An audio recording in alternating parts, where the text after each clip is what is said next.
Bom, gente, nosso bate-papo de hoje, como eu falei na abertura do programa, meu amigo Dr. Carlos Coelho, quem não conhece, é porque não foi ainda no coloproctologista. Quem foi mesmo foi outro, mas já ouviu falar do Dr. Carlos Coelho. Mas já há quanto tempo já? Como, desculpa? Em Brusque, quanto tempo já? Estamos já há 18 anos em Brusque. 18 anos, já vai tempo. Eu conheci o Coelho quando ele chegou em Brusque. Eu vi ele passar sempre aqui na frente da TV, aqui buscando os filhos no colégio. Tu tinhas uma veraneio, né? Já tivemos alguns carros aqui, mais uma caminhonetezinha. Tu tinhas, acho que era a veraneio da Chevrolet, não era não? Era Chevrolet, mas era Blazer já, né? Desculpa, Blazer. Eu tô antigo, rapaz. Veraneio de 1932, ele não tinha nem nascido ainda. E aí eu tive o prazer de conhecê-lo melhor ainda, depois comecei eu ter problema de diverticulite, divertículo, e aí comecei a frequentar o consultório dele, e aí eu conheci mais detalhes. Eu estou falando um pouco mais antes dele falar, porque eu queria que ele começasse a conversa dele. Ele me contou uma história muito legal que realmente me tocou. Né? Ele, enquanto eu estava me recuperando no hospital, da cirurgia do diverticulite e tal, ele me contou que quando ele estava estudando na faculdade de médica, ele fazia o vestibular, né? Teve um acidente muito grave, ele ficou... Conta um pouquinho desse acidente e depois da sequência toda, como é que foi até fazer o vestibular com o pai estudando junto. Eu achei muito bonita essa história. Eu estava com 17 anos e na época em janeiro, eu tive um acidente muito grave. E pegou bastante a região dos olhos, né? Então, eu fiquei praticamente um ano todo, fiz cirurgias e recuperando. E quando chegou pela metade do ano, já fui liberado para estudar e vinha fazendo a minha preparação para o vestibular. Quando chegou no final do ano, em dezembro, começou a me dar muita dor, piorar a visão. Eu fui de novo no oftalmologista e ele disse, não, tu está tendo um problema, vai ter que fazer a cirurgia. E nós fomos então para Belo Horizonte, fui eu e meu pai. E toda aquela preparação para o vestibular, e tinha uma parte que a gente não tinha estudado ainda. E aí, eu operado com os olhos vendados, né? E o meu pai ali do lado, parceiro, e lia para mim. Lia história, geografia, lia português, tudo que era possível ler, né? E ajudar. Foram ali quase 30 dias ele me ajudando. E na época dos dias de prova do vestibular, ele ficava junto com o fiscal, porque eu não pude sair do apartamento, fiquei em casa. E eu com o olho vendado, o outro para fazer a leitura, e ele do lado ali junto, apoiando, dando aquela força. O fiscal foi em casa acompanhar o vestibular. Foi em casa, eu não podia sair de casa, então ele levou as provas lá. Aí ele ficava do meu lado, eu fazendo a prova, e no que terminava eu entregava para o fiscal já levava embora. Legal. Como é o nome do teu pai? Ele vive ainda? Vive. Meu nome do meu pai é Clóvis Coelho, ele é um coronel da reserva do Exército. Firme, o homem é firme. E mora aqui em Brusque, né? Meu pai e minha mãe moram aqui em Brusque, mora aqui já há alguns anos, né? E tem uma irmã que mora aqui, um irmão que mora aqui também. Eu vim trazendo alguns da família para cá, porque a cidade de Brusque é especial.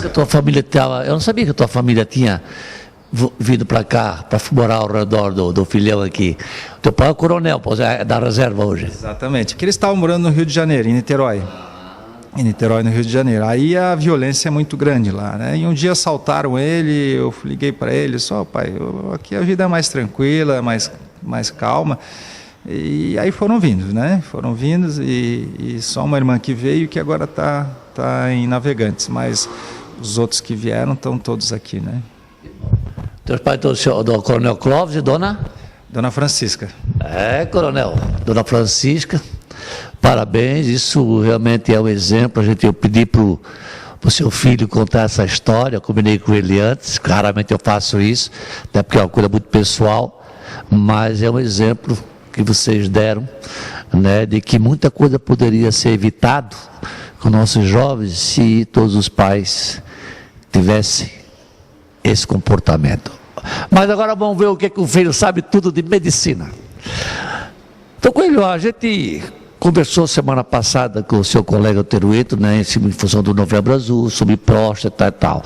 Mas a gente sabe que tem muita coisa que também, que as pessoas, depois de uma certa idade, têm que tomar certos cuidados, mesmo que aparentemente acham que estão com a saúde em dia.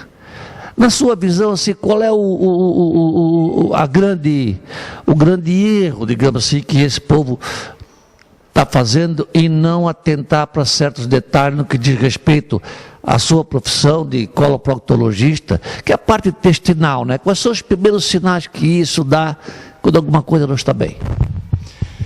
Bom, o problema maior é a vergonha e o medo e a falta do hábito de procurar o médico, né? O intestino, ele é um órgão muito silencioso. Ele, quando começa a dar sintomas, em algumas situações, ele já está com uma doença bem avançada. Então, quando começa a se mudar o hábito intestinal, ou ficar mais solto, ou ficar mais preso, presença de sangramento, presença de muco nas fezes, dor abdominal, principalmente depois dos 40 anos, mas eventualmente também pessoas mais jovens, a gente sempre tem que ficar mais atento. Toda vez que uma pessoa chegar aos 50 anos, tá, a gente recomenda que se faça exames de prevenção. Isso considerando a população toda. Certo. Por quê? Porque o câncer de intestino, se você pegar 100 pessoas que tiveram câncer, 80 não vão ter história familiar, Luciano. Ou seja, 80% dos cânceres de intestino não tem história familiar. Significa dizer que não tem nada hereditário, nada disso? 80% nem congênito. Não tem. O que conta são as mutações durante a vida. Ou seja, as agressões que a gente sofre durante a vida, da alimentação, do álcool, do fumo. E questões de hábitos alimentares. Então, se a gente pegar esses 80%, a gente vai recomendar que eles façam exames de prevenção a partir dos 50 anos, que inclui colonoscopia, pesquisa de sangue oculto nas fezes. E os 20% são dois grupos. Desses 20, 15% são pessoas que têm história de câncer de intestino na família, que a gente já recomenda aos 40 anos ou 10 anos antes do que eles tiveram câncer na família. E 5% são síndromes familiares, que é a polipose familiar e o câncer não polipóide hereditário. Esses 5% eles começam aos 15 anos de idade. Tem algumas características que isso, se a gente for entrar, é um pouquinho complicado. Mas se considerar realmente, você tem de hereditário bem definido 20% da população. E 80%, que é essa grande maioria, tem que fazer prevenção, mesmo não sentindo nada, mesmo não tendo uma história familiar, mesmo não tendo... meu intestino é um relógio, meu intestino funciona muito bem, eu não sinto nada, eu não fumo, eu não bebo. Mesmo ele tendo uma qualidade de vida muito boa, é importante fazer a prevenção. E quando se fala em prevenção, vamos que o seu paciente apresenta esse quadro, que está tudo bem, tá, graças a Deus, olha, tal. Essa prevenção seria o quê? Uma mudança, cuidados com hábitos alimentares somente? Não. Então, se você chegar aos 50 anos de idade no consultório, por um motivo simples, tive uma hemorroidinha, uma coisinha simples que está incomodando, vai ser recomendado se fazer uma colonoscopia. Certo. Essa colonoscopia a gente faz para procurar se tem ou não tem pólipos. Porque de cada 100 pessoas que a gente faz exame, 30 vão ter pólipos. Só que não é 30 que vão fazer câncer desses pólipos. Pólipo seria como se fosse dentro do intestino um baguinho de uva crescendo, vai pendurado na parede do Uma coluna de cogumelozinho, vai. Como se fosse... botar uma metáfora desse jeito. O mais comum para a gente comparar com a pele, que é mais visível, para a gente entender, como se fosse uma verruga que vai crescendo. Entende?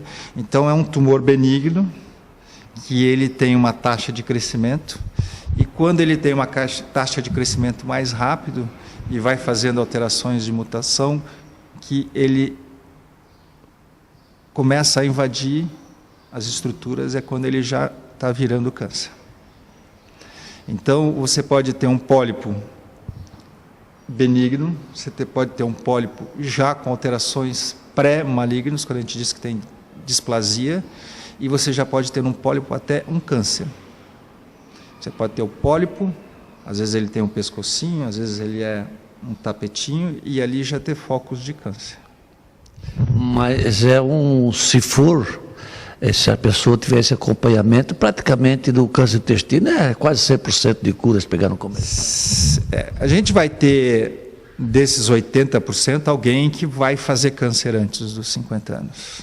Né? Então vai ter os casos esporádicos de pessoas mais jovens que você vai perguntar pela família, não tem história familiar de câncer, você vai procurar os hábitos deles, são hábitos bons, e ele chega com câncer. Esse paciente, ele ou sofreu a mutação, ou os familiares morreram de outras coisas antes de fazer o câncer, o que nos dá, às vezes, fica fora do que a gente preconiza, né? E nesses exames, por exemplo, é comum, né? Lógico que a primeira preocupação é o câncer de função, até o nome, né, que já choca, né? Mas nessa segunda etapa também, aí já vê o problema do divertículo, que faz pessoas sofrem muito com isso e não sabem, acham que é uma cólicazinha, etc e tal, né? Eu falo isso porque aconteceu comigo, né? Eu não teimoso, a mulher vai, sou baixo, aquela história toda. É assim o procedimento, ou seja, normalmente nesse exame de rotina pode aparecer já complicações dentro do divertículo, e explica para nós o que é essa diferença de divertículo e diverticulite. Então, assim, a doença diverticular é a presença desses divertículos no intestino. E você pode ser assintomático, você não sente nada. Se você pegar a parede do intestino, a gente tem 4 camadas, sendo que a camada mais forte é a muscular. Se a gente tirar essa camada mais forte, a gente fica só com 2 camadinhas. Considerando a parede do intestino, onde entra a artéria, tem um cimentozinho que é o tecido conjuntivo, que é a base de colágeno e elastina. Esse tecido conjuntivo é o que dá sustentação. E como a parede do intestino sofre muita pressão por causa da contração para jogar as fezes para frente, sempre vai forçando ali. E se tu botar em termos estatísticos, em mais ou menos entre 50% e 70%, conforme a população estudada, em torno de 60% vão ter essa deficiência na sustentação e vai formar, então, um divertículo. Ou seja, aquela areazinha onde está entrando a artéria vai forçando e vai formando uma pequena bolsinha. Tipo um cratera, assim, digamos. É uma bolsinha. Para baixo, né? E a cratera seria, digamos, um buraco. É isso que eu digo, seria... Tu vai ter, seria pequenas herniações, pequenas herniações na parede do intestino. Então, o intestino é um tubo, e aí você vai ver pequenas herniações, pequenas bolsas, né? Que são os divertículos. E como ele tem a parede mais fina, ele tem um potencial de complicações. Então, uma coisa é você ter divertículos, que é a chamada doença diverticular. Você pode ir a tua vida toda, nunca sentir nada, fazer o exame de prevenção, está lá o divertículo, e você não ter problema nenhum. Isso acontece em 80% das vezes. Você tem doença diverticular e você não tem nenhuma complicação. E em 20% das vezes você vai ter alguma complicação. As complicações, a mais comum é a diverticulite, que é um quadro agudo, inflamatório, que se caracteriza por dor no lado esquerdo, em 97% das vezes, como se fosse uma infecção urinária, aquela vontade no banheiro, e a dor ela acaba piorando, às vezes acompanhada de febre. Um quadro de infecção vai se instalando. E esse processo, na grande maioria das vezes, quando detectado no início, é tratado com antibiótico. Eventualmente ele complica, forma abscesso dentro do abdômen, rompe, faz peritonite, que são complicações mais graves, né? E aí chama-se essa que é a diverticulite, então, que chega nesse estágio. A diverticulite ela pode ser uma fase inicial, só dor, e você ter pequenas alterações nos exames. Ela pode estar um pouquinho mais avançada, uma diverticulite bem instalada, você vai, tem infecção no sangue, você faz ultrassom, tem espessamento do intestino, você vai na tomografia, tem espessamento, mostra que ali está inflamado. E aí tem o quadro mais grave da diverticulite, é quando ali começa, esse divertículo rompe, às vezes ele fica bloqueado e forma pus em volta do intestino, tem um abscesso. Às vezes ele rompe e joga fezes dentro da barriga, é uma peritonite. Então é tudo uma sequência, se ele é tratado no início, a grande maioria das vezes, basta antibiótico. Um percentual muito pequeno é muito agressivo e vai para uma cirurgia de emergência. Isso aí é fogo. E eu fui nessa aí, ó. Vai fazer o quê? Quem mandou não tomar cuidado? Outra dúvida assim, que a gente vê muito da população, né? Vou falar dentro do termo que a gente usa no popular, né? O que o povo quer dizer quando ele diz que ele tem nó nas tripas? É um termo que a gente vê muito, né? A grande maioria das vezes é uma chamada obstrução intestinal, né? E a obstrução intestinal é quando, por alguma razão, a parada do trânsito intestinal, não se passa mais gases nem fezes através do tubo digestivo, né? Então, às vezes são por aderências, às vezes por uma hérnia encarcerada, uma hérnia estrangulada, né? Isso às vezes tem hérnias internas, eventualmente é um próprio pólipo que faz uma invaginação e uma torção. Então tem várias causas que podem causar esse quadro, mas ele se caracteriza basicamente por dor abdominal, distensão abdominal, parada de eliminação de gases e fezes, e quando você faz a investigação, você determina se essa obstrução intestinal é no intestino grosso ou no intestino delgado. E o mais comum para nó nas tripas, né, seria normalmente no intestino delgado. É muito raro ter no grosso também, mas também pode acontecer eventualmente. Fala-se muito, a gente vê colegas seus na televisão dando entrevista e tal, que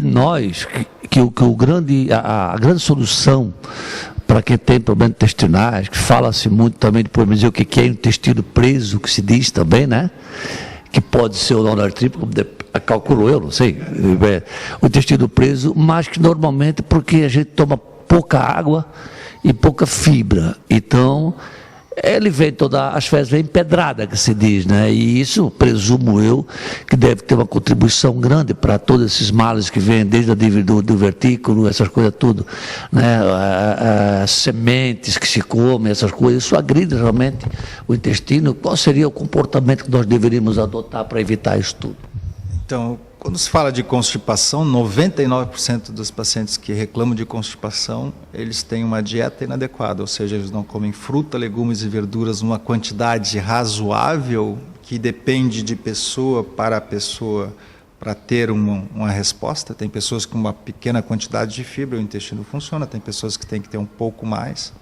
A recomendação é 30 gramas por dia, mas tem pessoas que comem 30 gramas, vão 3 vezes, 4 vezes no banheiro. O importante é você ter uma alimentação com fruta, legumes e verduras, acompanhado de líquido. Por quê? Porque a fibra da dieta dá a formação do bolo fecal.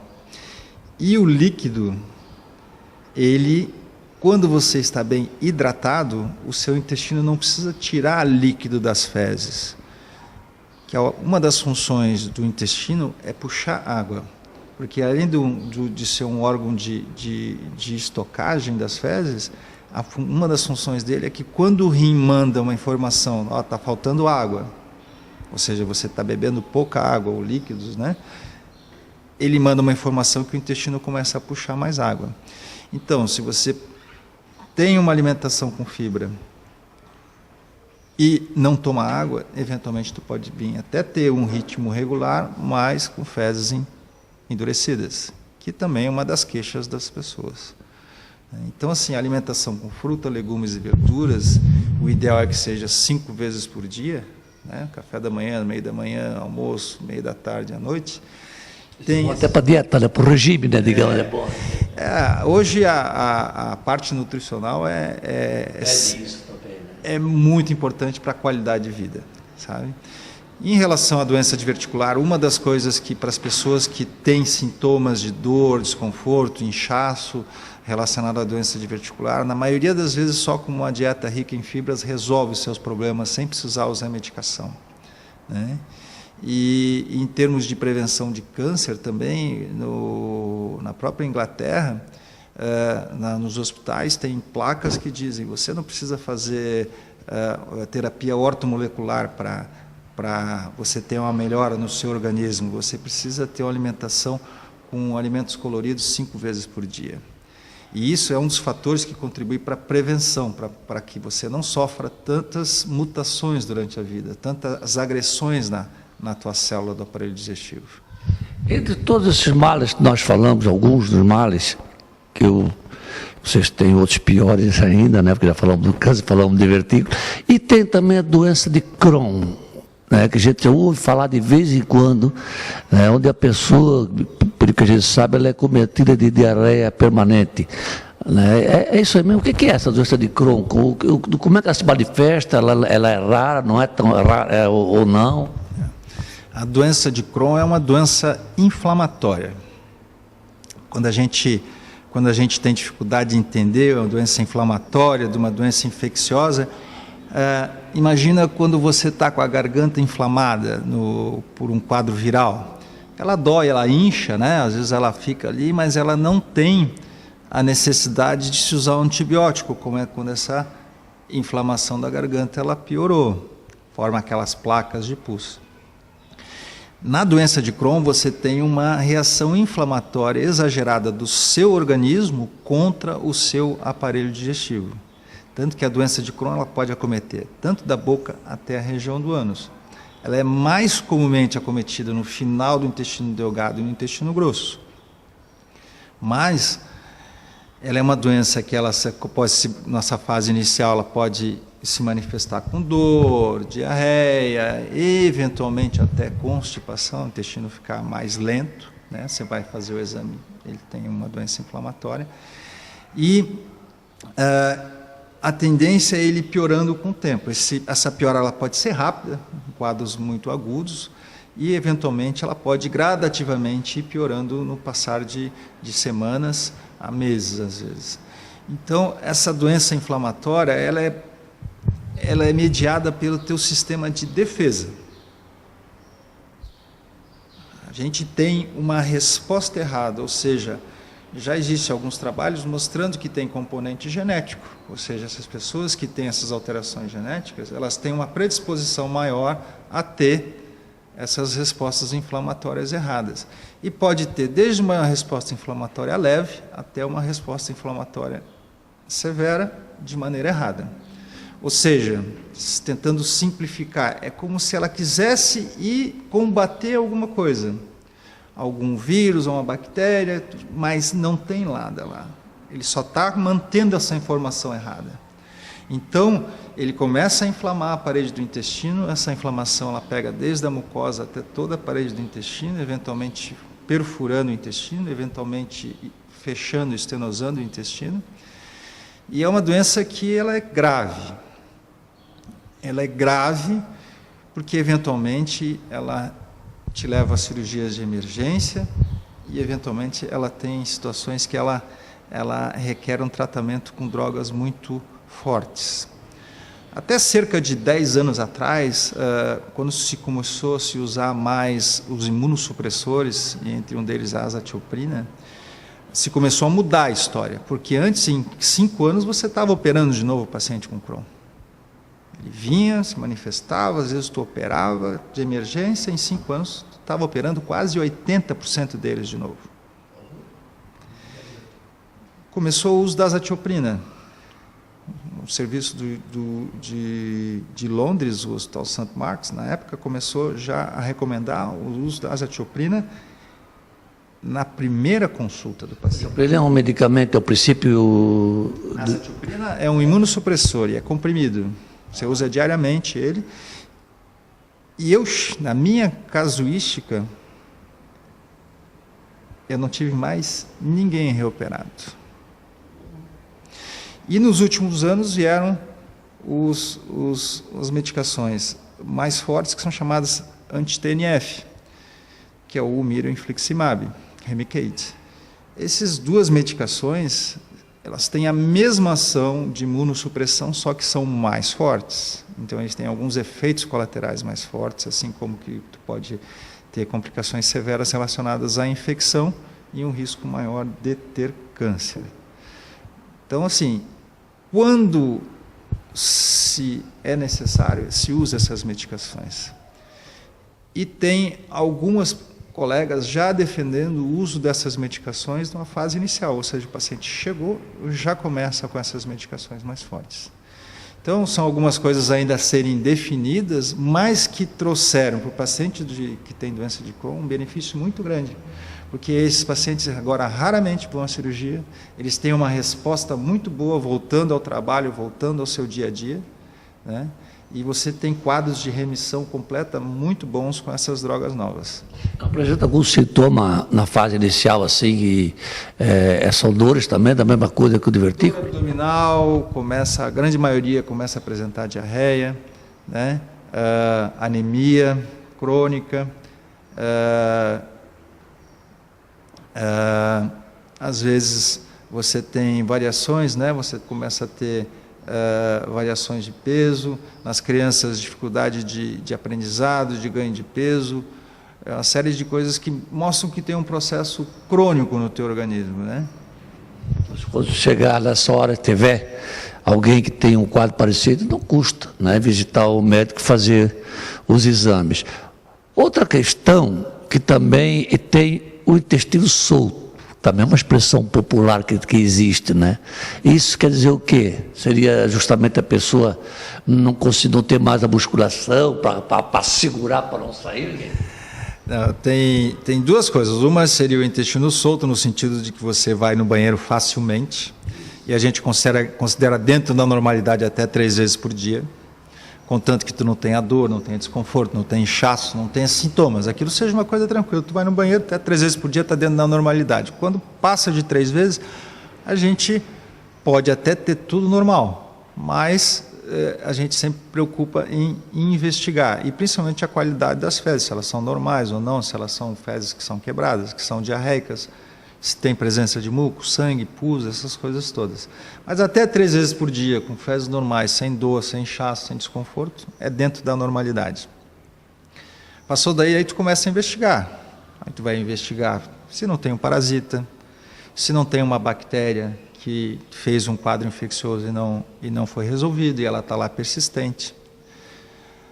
Você investiga intolerâncias alimentares, como intolerância à lactose, intolerância ao glúten, né? E você investiga se não tem uma doença inflamatória intestinal. Às vezes você tem uma inflamação no intestino delgado, uma inflamação no grosso, leve, moderada, mais severa. Então, assim, você pode ter uma retocolite ulcerativa, você pode ter uma doença de Crohn. Então, você segue a partir do momento que o paciente ele começa a ter queixas, né? E uma coisa a gente nunca pode esquecer no país que é o nosso, né? As verminoses é muito comum ter. Então, não dá para sair direto. Você tem idade já para fazer uma colonoscopia? Você pode pedir a colonoscopia junto, mas você também tem que pedir os exames básicos, né? Não pode deixar de fazer uma pesquisa de uma verminose, né? Quando foi falado em câncer, no início, eu sei de um amigo meu que já há 20 anos praticamente tirou o intestino tudo fora, né? E está Aí vivendo tranquilamente, dentro da medida possível, porque tem uma restrição alimentar, come pouquinho em pouquinho, várias vezes ao dia e tal. Ou seja, mas é possível, porque o intestino tem quantos metros mesmo, normalmente? Chega até uns 7 metros, né, mais ou menos. E é possível viver sem intestino? Olha, algumas pessoas, quando chegam com mais idade, sofrem uns quadros de obstrução arterial. Assim como infarto, o coração pode infartar o intestino. E poucos desses pacientes sobrevivem à cirurgia quando você tira todo o intestino, delgado, grosso. Por quê? Pela própria idade, o trauma da cirurgia. Às vezes não chega numa hora inicial do quadro, então já tem muita toxina no organismo, entra em infecção generalizada e acaba não sobrevivendo. Daqueles que sobrevivem e ficou algum segmento de intestino, a gente tem alguns suplementos feitos pela indústria farmacêutica que se conseguem fazer com que eles tenham uma vida normal, entre aspas, porque não pode comer. Comeu da diarreia. E se ele come aquela diarreia que dá, vai depletando, ele vai fazendo com que ele vá perdendo proteína, sais, né? Então, para ele comer é pior, porque no que ele come, ele começa a perder. Então, ele precisa de um alimento que seja todo absorvido. Então, a gente tem já alguns produtos que se usa 5 vezes por dia, na forma de um pó diluído em água, e aquilo tudo já é absorvido naquele pequeno segmento de intestino que sobrou. Se não sobrou nada de intestino, é dificilmente superar. Aí tem que se fazer uma nutrição parenteral, domiciliar. Só que isso no Brasil é extremamente difícil, porque tem riscos de infecção, é um custo alto, hoje é quase R$1.000 por dia, né? Então, assim, são situações difíceis. Então, nos países mais desenvolvidos, como Estados Unidos, Alemanha, Inglaterra, se tem esses serviços montados e as pessoas com doenças inflamatórias, principalmente mais graves, que acabam ficando sem o intestino mesmo, por causa de cirurgias repetidas. Hoje, praticamente, isso não acontece por causa dessas medicações novas, mas eles faziam nutrição parenteral domiciliar, ou seja, eles não comem nada, não tomam nada, só vêm para pegar o catéter, já fica um catéterzinho embaixo da pele, só coloca ali e o sorinho vai com o alimento todo por ali, é um soro especial. Isso é uma qualidade de vida horrível também, né? Você imagina, né? Bom, meu tempo está estourado ali, mas eu tinha uma questão para colocar ainda, né? Mas eu vou deixar primeiro para ti, ver se tem alguma informação de que este apresentador não teve competência para tirar de ti, mas tu julgas importante que o público saiba em relação à tua especialidade.